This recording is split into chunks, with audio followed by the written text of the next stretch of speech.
Hello, welcome to Alumni Series Journeys from St. Mary. I'm Clayton Steward, and this is Taylor Swofford.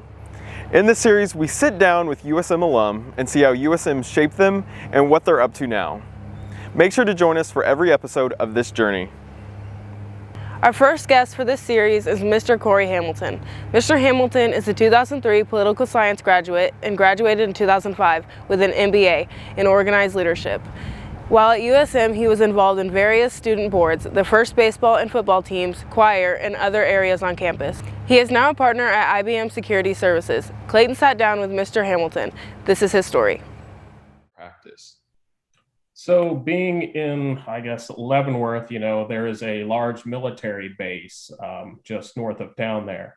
I got started actually in consulting, in government consulting. So for the most part, there's widely known, and in the government side, there are civilians who do projects or contracts on behalf of the U.S. government. Well, it just so happens that a company called Booz Allen Hamilton, a large, Fortune 500 company based out of Washington, D.C., had a rather large office and some contracts with some military, organizations at Fort Leavenworth. And it was, oddly enough, I was actually working as a bartender in Lansing, Kansas. And, got to talking to a couple, and they actually recognized me. And I was like, I don't know what you're talking about, lady. And it just so happens that her office mate also went to St. Mary, played volleyball. And she was like, hey, do you any interest in doing this? And I was like, I applied, when I was undergrad, never heard anything back, yada, yada. And then as it kind of came out, I came in for an interview. I'm sitting there waiting. And it was actually one of our fellow football players' dad, who was the senior associate responsible for the office. And the interview was the simplest. It was basically, hey, Corey, I thought that was you, or I was hoping that was you. When can you start? So 2 weeks later, I started as a graduate intern. And from there, that was in 2004, December of 2004. Perfect. So the next question I have for you is, how is diversity portrayed while you were on campus, and how do you continue to see diversity as a valuable aspect of any community or society? I mean, I'll be honest, when I was at St. Mary, diversity, it wasn't a topic that you hear a lot about. I'll say, and if there was a topic on diversity, it was, hey, there's more boys, there's more guys than girls, because traditionally St. Mary, growing up as a women's college, and then it migrated in the early 90s into males and females.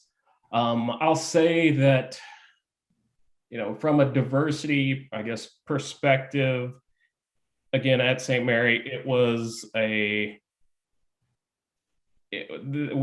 I don't want to say it sound naive, but, when we brought together those football and baseball teams, St. Mary had traditionally been largely Catholic population from Missouri, Kansas, maybe a few pockets in Montana somewhere, maybe Minnesota, and that was it. But when we brought in the athletes, you had people from inner city Kansas City, you had people from Texas, from California, Pacific Islands, Hawaii, and it was truly was kind of a melting pot.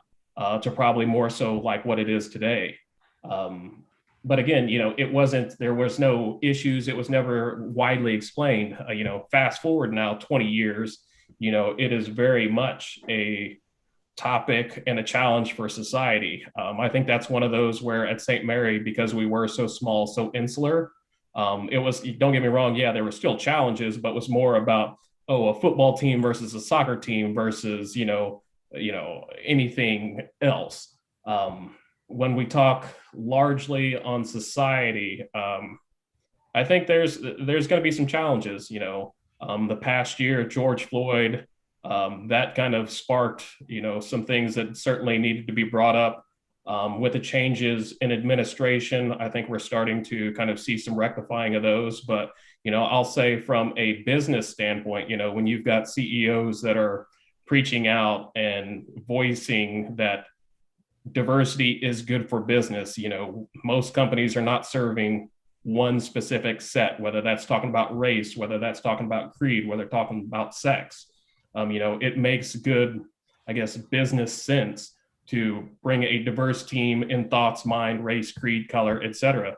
together. So I guess, the more, mixed of all that, whether that's sex, everything together, the better, in my opinion. And again, kind of moving forward into, I guess, or alluding to a conversation or a point that I was making earlier, it's, you've got to be open to things, and the world is changing. So, people are coming together, different groups of people that traditionally may have not been together or may have not been included in something are coming together. That's the world that we're living in. So being open to that. Thank you all for joining us on the very first episode of this series. We hope that you catch the next episode coming very soon.